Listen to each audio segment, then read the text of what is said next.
Shalom dan selamat pagi, serta selamat berjumpa kembali melalui renungan harian Jemaat Bukit Taman Andrea. Semoga Bapak Ibu Saudara sekalian tetap dalam keadaan sehat. Mengawali aktivitas kita pada hari ini, kita akan bersama-sama mengalami persekutuan bersama Tuhan melalui pemberitaan firman. Dan sebelum kita membaca dan merenungkan firman Tuhan itu, marilah kita berdoa. Terima kasih Bapa di sorga untuk hidup, kekuatan, dan kesehatan, terlebih kesempatan beristirahat semalam berlalu, dan pagi ini kami dimungkinkan bangun dengan penuh sukacita untuk menghadapi hari baru yang di dalamnya kami akan menjalani berbagai aktivitas yang Tuhan perkenankan. Mengawali semuanya itu, kami rindu membaca dan merenungkan firman-Mu. Tolonglah kami ya Roh Kudus, untuk mengerti kehendak-Mu melalui firman ini dan seterusnya kami lakukan sepanjang kehidupan ini. Berfirmanlah, kami sedia mendengar dalam nama Yesus firman yang hidup. Amin.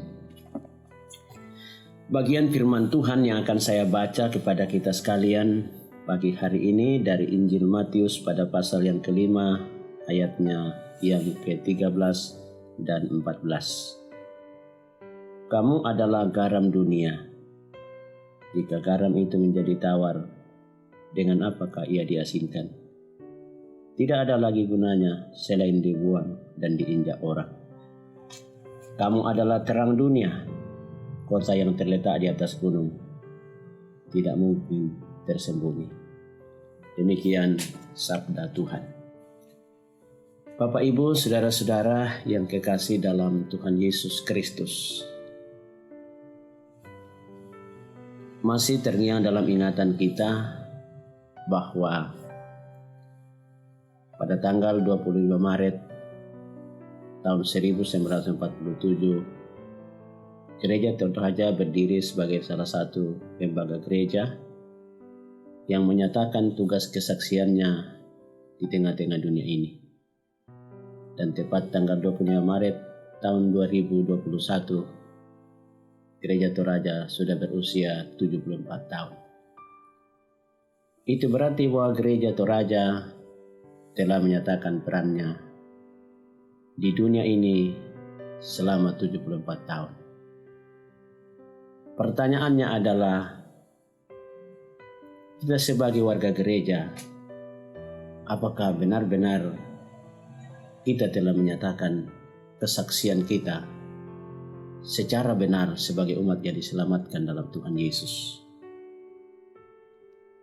Terkait dengan itu, mungkin ada di antara kita yang bertanya, bagaimanakah caranya bersaksi? Tidak cukupkah pergi ke gereja? Tidak cukupkah memberi persembahan? Tidak cukupkah jadi aktivis dalam gereja? Dan lain-lain rutinitas pelayanan yang kita buat. Sebetulnya Bapak Ibu Saudara-saudara, semua itu adalah bagian dari kesaksian.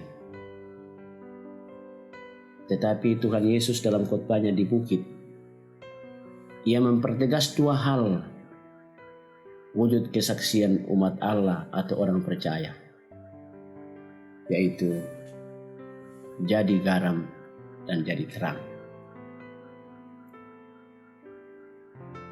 Ada apa dengan garam? Paling tidak ada dua fungsi garam itu. Pertama adalah mengawetkan. Yang kedua adalah memberi rasa enak. Itu berarti umat Allah sebagai gereja, dalam fungsinya sebagai garam, dia harus merawat atau memelihara persekutuan. Itu adalah salah satu tugas gereja. Bagaimana caranya merawat? Ketika ada tanda-tanda permasalahan di dalam sebuah aktivitas pelayanan, tidak boleh dibiarkan. Itu harus diupayakan untuk segera ditangani sedini mungkin, sehingga tidak menjadi masalah yang lebih fatal atau lebih serius lagi. Lalu bagaimana ketika garam itu memberi rasa enak? Artinya kehadiran umat Allah sebagai gereja di tengah-tengah dunia ini menciptakan suasana nyaman dalam situasi yang tidak nyaman, menciptakan suasana damai dalam situasi yang tidak damai. Tidak, justru sebaliknya, dalam suasana yang nyaman kita hadir menjadi pencipta suasana yang tidak nyaman. Karena itu jadi garam artinya menghadirkan keteduhan, ketenangan, kedamaian, dan sukacita. Lalu bagaimana caranya ini Bapak Ibu Saudara-saudara? Tuhan Yesus mengangkat lagi satu ilustrasi, yaitu hendaklah kamu jadi terang. Bagaimana itu jadi terang?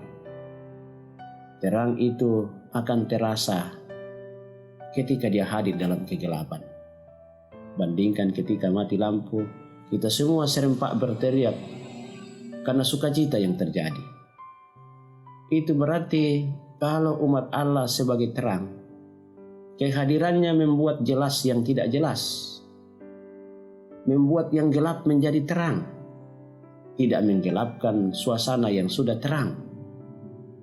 Dengan demikian, orang-orang yang hidup dan menikmati kasih Kristus hendaknya menjadi orang-orang yang dinikmati kehadirannya dengan suasana rasa enak, dan dinikmati kehadirannya membawa terang dalam suasana yang gelap. Karena itu Bapak Ibu Saudara-saudara, marilah kita mengevaluasi perjalanan kehidupan kita sampai pada hari ini. Benarkah kehadiran kita dalam keluarga, dalam persekutuan sebagai umat Allah, juga dalam interaksi sosial di tengah-tengah masyarakat? Benarkah kita sudah hadir membawa rasa enak dalam situasi yang tidak enak? Benarkah kita sudah menerangi hal-hal yang ada dalam kegelapan? Atau tidakkah justru kita yang masih perlu diterangi? Justru kita yang masih perlu digarami, padahal kita sudah merasa sebagai orang-orang yang telah diselamatkan dalam Tuhan Yesus. Karena itu Bapak Ibu Saudara-saudara, untuk jadi garam dan terang, itu adalah tugas yang harus kita emban, harus kita nyatakan. Karena itu jangan disia-siakan kesempatan itu. Wujudkan senantiasa kehadiran kita menjadi garam dan terang, kapan dan dimanapun saja kita berada. Marilah berdoa. Terima kasih Bapa di sorga. Firman-Mu hadir menguatkan iman percaya kami, bahwa ada misi dari Tuhan buat kami sebagai anak-anak-Mu, harus menjadi garam dan terang, menghadirkan suasana nyaman dalam situasi yang tidak nyaman, menghadirkan keteduhan, kedamaian, dan sukacita di mana saja kami dihadirkan. Jadikan kami terang menerangi kegelapan, sehingga dengan kehadiran kami, orang-orang di sekeliling kami juga mengalami keselamatan dalam Tuhan Yesus. Terima kasih, Gereja-Mu Gereja Toraja sudah menyatakan misinya di tengah dunia 74 tahun. Kami adalah bagian dari itu, yang harus terus-menerus menyatakan kesaksian persekutuan dan pelayanan di tengah-tengah dunia ini, mulai dalam keluarga kami, dalam interaksi sosial kami di tengah masyarakat, dan dalam kehidupan persekutuan kami sebagai umat Allah dalam persekutuan berjemaat.